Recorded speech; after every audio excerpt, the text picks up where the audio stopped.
ब्रह्मपुत्र नदी के पाट को खुद में समेटने वाला भारत के सबसे खूबसूरत राज्यों में से एक है असम, जो पूर्वोत्तर भारत के सतवाहिनी कहे जाने वाले राज्यों की धुरी है। दूर दूर तक फैली हरियाली, हरे भरे पेड़, विविध वन्य जीव, प्राकृतिक संसाधनों से भरपूर असम में आपका एक बार फिर से स्वागत है। असम की पिछली वीडियो में हमने इस राज्य से जुड़ी हुई बहुत कुछ आपको चीजें बताई थी, जिसे आप लोगों ने खूब पसंद किया। आज की इस वीडियो में आपके सामने पेश करने जा रहे हैं कुछ और अनसुनी बातें, जो कि आई एम श्योर आपको काफी पसंद आएंगे। असम के रोमांच भरे जंगल, चाय के बागान, कलकल करती ब्रह्मपुत्र नदी पर्यटकों को अपनी ओर आकर्षित करते हैं। असम एक ऐसा प्रदेश है जहाँ शांति है, संस्कृति और परंपरा का एक दूसरे से अटूट बंधन है। तिब्बत से बहकर आते विशाल ब्रह्मपुत्र नदी इस राज्य की खूबसूरती को और बढ़ा देती है। अगर हम हिंदू मिथकीय कहानियों पर विश्वास करें तो ब्रह्मपुत्र नदी को नद के तौर पर माना जाता है। हल्की धूप या शाम की ठंडी हवा में अक्सर पर्यटकों को नदी के किनारे सैर करते देखा जा सकता है। ये एक ऐसा राज्य है जो हर मायने में प्रकृति के बेहद करीब है। जोशपूर्ण जीवन शैली, चेहरे पे मुस्कान लिए लोग, विभिन्न जनजातियां और संस्कृति असम के समाज की विशेषताएं हैं। राज्य में विविध समुदायों और जनजातियों के लोग रहते हैं और सब बहुत मिलनसार हैं। इस भूमि पर कई राजवंशों के महान राजाओं ने राज किया है। मध्यकाल में भारत ने कई हमलों का सामना किया था, ये हम जानते हैं। लेकिन आपको बता दें कि असम पर अंग्रेजों से पहले कभी किसी विदेशी ताकत का राज नहीं रहा। एक और बात जानकर आपको हैरानी होगी कि मुगलों ने 17 बार असम पर हमला किया, लेकिन हर बार असफल रहे। इसमें वीर योद्धा लचित बरफुकन जी का बड़ा योगदान रहा है।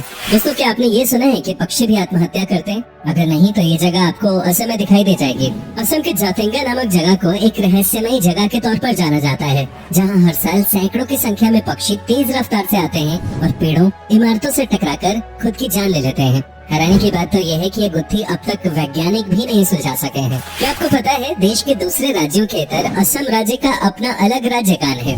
लक्ष्मीनाथ बेजबरुआ जी ने इस गाने की रचना की थी। देश के कई अन्य राज्यों की तरह असम में भी खेती ही लोगों का प्रमुख व्यवसाय है। आमदनी के मामले में असम में खेती का स्थान तीसरा है और राज्य के 69% लोग ये व्यवसाय करते हैं। हालांकि चाय के उत्पादन के मामले में विश्व में इसका बहुत बड़ा योगदान है। असम सिर्फ एक प्रदेश का नाम नहीं, प्राकृतिक सौंदर्य, प्रेम, विभिन्न संस्कृतियों इत्यादि की झलक का प्रतीक है।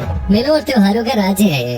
असम की ढेर सारी संस्कृतियों में से बिहू एक ऐसी परंपरा है जो यहाँ का गौरव है। असम में मनाए जाने वाले बिहू मुख्यतः 3 प्रकार के होते हैं: बैसाख बिहू, काती बिहू और भोगाली बिहू। असमिया कैलेंडर बैसाख महीने से शुरू होता है, जो अंग्रेजी माह के अप्रैल महीने के मध्य में होता है। दोस्तों, कोई भी वेशभूषा या पहनावा किसी देश या समाज की संस्कृति को प्रकाशित करने के लिए काफी होता है। असम की वेशभूषा भी इस राज्य की सभ्यता संस्कृति को दर्शाती है। आज के समय में यहाँ के युवा भी पश्चिमी सभ्यता की वेशभूषा को अपना चुके हैं, लेकिन असम की वेशभूषा को अगर आप देखना चाहते हैं तो उनके पारंपरिक त्योहारों में आज भी वही पहनावा देखा जा सकता है। महिलाओं की ड्रेस 2 भागों में विभाजित है। ऊपर का हिस्सा एक विशिष्ट प्रकार की चादर से ढका जाता है और वहीं नीचे के पहनावे को मेखला कहा जाता है।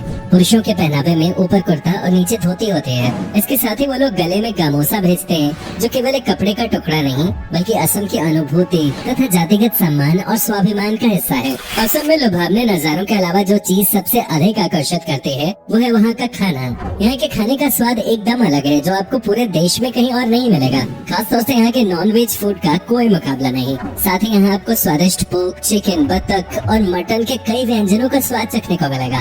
जब भी असम के विशिष्ट व्यंजनों की बात होती है तो खार का नाम सबसे पहले लिया जाता है, जिसके इस्तेमाल से भोजन का स्वाद बढ़ जाता है। इसके साथ ही असम का एक फेमस फूड है आलू पिटिका, जो शुद्ध शाकाहारी व्यंजन है। रेशम के कीड़ों से बना हुआ व्यंजन भी यहाँ का प्रिय भोजन है। नॉनवेज फूड में एक बहुत ही स्वादिष्ट व्यंजन टेंगा फिश कड़ी है, जिसे बनाते समय टेंगा, टमाटर, नींबू या किसी भी खट्टी चीज का इस्तेमाल किया जाता है। इसके साथ ही यहाँ त्योहारों के वक्त हर घर में चावल से बने कई तरह के पिट्ठू और लड्डू बनाए जाते हैं। असम में आपको स्ट्रीट फूड की भी अलग अलग वैरायटीज मिल जाएंगी। असम अपने वन्य जीव पर्यटन के लिए भी जाना जाता है। राष्ट्रीय उद्यान और अन्य अभ्यारण्य असम के प्रमुख पर्यटन स्थल हैं। बेहतरीन वन्य जीवन के अलावा असम पर्यटन, मंदिरों और स्मारकों के लिए भी जाना जाता है। चिलचिलाती गर्मी और कड़ाके की ठंड से बचने के लिए असम सबसे बेहतरीन जगह है। आइए एक नजर डालते हैं इस राज्य की बेहतरीन जगहों पर। माजुली असम की लाइफलाइन कहलाने वाली ब्रह्मपुत्र नदी के ताजे पानी का एक प्रदूषण मुक्त द्वीप है माजुली, जो कि 352 वर्ग किलोमीटर में फैला नदी द्वारा बनाया गया दुनिया का सबसे बड़ा द्वीप है। लिहाजा इसकी इसी खासियत की वजह से ये दुनिया भर के पर्यटकों को आकर्षित करता है। इतिहास और संस्कृति को अपने दामन में समेटे हुए माजुली न सिर्फ नदी से बना विश्व का सबसे बड़ा द्वीप है, बल्कि ये असम में वैष्णव धर्म का केंद्र भी है। माजुली पर्यटन थोड़ा छोटा है, लेकिन ये बहुत जीवंत है। पर्यटक यहाँ प्राकृतिक खूबसूरती के साथ हर साल आने वाले प्रवासी पक्षियों को भी देख सकते हैं। सुबह से लेकर देर शाम तक यहाँ सैलानियों का तांता लगा रहता है। नेचर लवर्स और फोटोग्राफी के शौकीनों के लिए ये एक परफेक्ट जगह है। कामाख्या मंदिर। प्रसिद्ध कामाख्या मंदिर घूमे बिना आपकी असम यात्रा अधूरी मानी जाएगी। हिंदू धर्म के अनुसार ये 51 शक्तिपीठों में से एक है और इसकी गिनती सबसे महत्वपूर्ण तीर्थ स्थलों में होती है। असम के सबसे बड़े शहर गुवाहाटी से ये 8 किलोमीटर दूर स्थित है और ये मंदिर एक पहाड़ी पे बना है और इसका तांत्रिक महत्व भी है। मंदिर 2 हिस्सों में बना हुआ है। पहला हिस्सा सबसे बड़ा है और इसमें हर किसी को जाने की इजाजत नहीं है। वहीं दूसरे हिस्से में माता का दर्शन होता है। यहाँ हर साल जून में अम्बुबाची मेला आयोजित किया जाता है, जिसे देखने के लिए भक्तों का जमावड़ा लगता है। Kaziranga national park. देश के 38 वर्ल्ड हेरिटेज साइट्स में शुमार काजीरंगा नेशनल पार्क दुनिया भर में एक सींग वाले गेंडे के लिए मशहूर है। असम के गोलाघाट और नागांव जिले में स्थित इस पार्क को बाघों का घर भी कहा जाता है। 430 वर्ग किलोमीटर के क्षेत्रफल में फैला हुआ ये पार्क सर्दियों में और भी ज्यादा खूबसूरत हो जाता है, क्योंकि उस समय यहाँ साइबेरिया से मेहमान पक्षी आते हैं। काजीरंगा की एक खास बात ये भी है कि यहाँ विभिन्न प्रजातियों के बाज, चीले और तोते भी आते हैं। काजीरंगा नेशनल पार्क और इसके आसपास कई आकर्षण हैं, जहां आप 2 दिन के अंदर घूम सकते हैं। उमानंदा। गुवाहाटी के दिल में बसा उमानंदा एशिया का सबसे छोटा नदी द्वीप है। यहाँ आप शिव मंदिर का दर्शन करेंगे। मंदिर तो अपने आप में खूबसूरत है ही, और मंदिर के चारों ओर बहने वाली ब्रह्मपुत्र का नजारा मंत्रमुग्ध कर देने वाला होता है। यहाँ पर सुबह सूर्योदय का दृश्य बेहद मनोरम होता है, जो आप ताउम्र याद रखेंगे। वैसे तो इस द्वीप पर साल भर टूरिस्टों की भीड़ रहती है, मगर सावन, शिवरात्रि और नवरात्र के समय ये भीड़ दोगुनी हो जाती है। तेजपुर। दोस्तों, असम आकर अगर आपने तेजपुर नहीं घूमा तो आपने कुछ नहीं देखा, क्योंकि असम के पर्यटन स्थल के रूप में ये सबसे अधिक फेमस है। गुवाहाटी से लगभग 184 किलोमीटर की दूरी पर स्थित शांत पहाड़ियों, गहरी घाटियों और हरियाली से घिरा तेजपुर शानदार अवकाश के लिए एक आदर्श स्थल है। शहर की भागदौड़ से दूर तेजपुर प्रकृति प्रेमियों से लेकर इतिहास में दिलचस्पी रखने वालों का पसंदीदा स्थल है। यहाँ अनेक बाग बगीचे बने हुए हैं।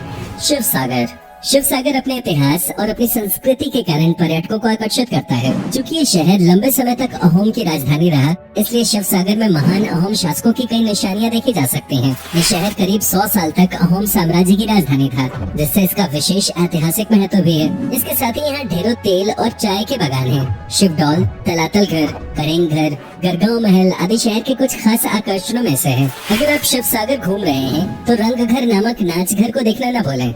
मानस national park. Kaziranga national park के अलावा मानस नेशनल पार्क भी असम का प्रमुख पार्क है, जो कि यूनेस्को धरातल में अपनी जैव विविधता के कारण जगह बना चुका है। मानस देश की पहली बाघ अभयारण्य योजना है और इसे भी अन्य वन्य प्रजातियों के लिए घर माना जाता है। अपनी सुंदरता के लिए जाने जाने वाले इस पार्क को बायोस्फीयर रिजर्व और एलिफेंट रिजर्व भी घोषित किया गया है। अगर आप एक एनिमल लवर हैं तो मानस नेशनल पार्क आपके लिए बहुत अच्छी जगह है। असम के अन्य राष्ट्रीय उद्यानों में पुबितोरा वन्यजीव अभयारण्य, औरंगा राष्ट्रीय उद्यान और नामेरी राष्ट्रीय उद्यान भी प्रमुख हैं। डिब्रूगढ़। जब बात भारत की चाय की होती है तो सबसे पहले जुबान पे नाम आता है असम की चाय का। लेकिन क्या आप जानते हैं कि असम में स्थित डिब्रूगढ़ को भारत के चाय का शहर भी कहा जाता है। शहर भर में कई चाय के बागान हैं जो ब्रिटिश के समय से हैं। डिब्रूगढ़ प्राकृतिक सौंदर्य, परंपरा और संस्कृति का एकदम सही मिश्रण है, जिसकी एक और खूबसूरत ब्रह्मपुत्र नदी गिरती है तो दूसरी ओर शहर के किनारों पर हिमालय की श्रृंखलाएं नीचे की ओर जाते हुए दिखाई देती हैं। असम के सबसे शानदार शहरों में से एक होने के नाते डिब्रूगढ़ में शांति, सुंदरता, इतिहास के रंग और अत्यधिक हरियाली की चाहत रखने वाले पर्यटकों के लिए कई चीजें हैं। डिगबोई। तिनसुकिया जिले में स्थित डिगबोई में 19वीं शताब्दी में कच्चे तेल का जन्म हुआ था, जिसे ऑयल सिटी के नाम से भी जाना जाता है। ये जगह इतिहास की किताबों में विशेष महत्व रखती है, क्योंकि यहाँ पे डिगबोई युद्ध कब्रिस्तान बसा है। ये जगह आपको द्वितीय विश्व युद्ध की याद दिला देगी। इसके अलावा प्रकृति प्रेमियों को डिगबोई में समृद्ध वनस्पति और जीव भी देखने को मिलेंगे। इसके अलावा यहाँ का गोल्फ कोर्स भी काफी मशहूर है। असम सिर्फ घूमने के लिहाज से ही नहीं बल्कि शॉपिंग करने के लिए भी काफी अच्छी जगह है। यहाँ के स्थानीय बाजारों में आपको कई खास चीजें मिल जाएंगी, चाहे वो कपड़ा हो, ज्वेलरी हो, स्थानीय डिजाइन वाले खास आइटम्स हो या फिर बर्तन, कई प्रकार की चाय। यहाँ आपको वो सब कुछ मिलेगा जो आपको चाहिए। अगर आप रोमांच से प्यार करते हैं तो असम ऐसी जगह है जहाँ आप कभी बोर हो ही नहीं सकते। असम पर्यटन कई प्रकार की साहसिक गतिविधियों जैसे रिवर क्रूज, रिवर राफ्टिंग, पर्वतारोहण, ट्रेकिंग और माउंटेन बाइकिंग जैसी चीजों का घर है। यहाँ कई प्रकार के गोल्फ कोर्सेज भी स्थित हैं, जहाँ आप अपने हुनर को परख सकते हैं और इस शाही खेल का लुत्फ उठा सकते हैं। दोस्तों, कैसा लगा आपको असम से जुड़ी इतनी बढ़िया बढ़िया चीजों के बारे में जानकर? क्या आपने कभी सैर की है इस खूबसूरत राज्य की? हमें जरूर बताएं। और अगर आपको असम पसंद है तो नीचे नीचे कमेंट में लिखिए जय आई अखम। साथ ही वीडियो को लाइक कीजिए और हमारे साथ जुड़े रहने के लिए चैनल को सब्सक्राइब कर लीजिए। फिलहाल मिलता हूँ आपसे अगली वीडियो में।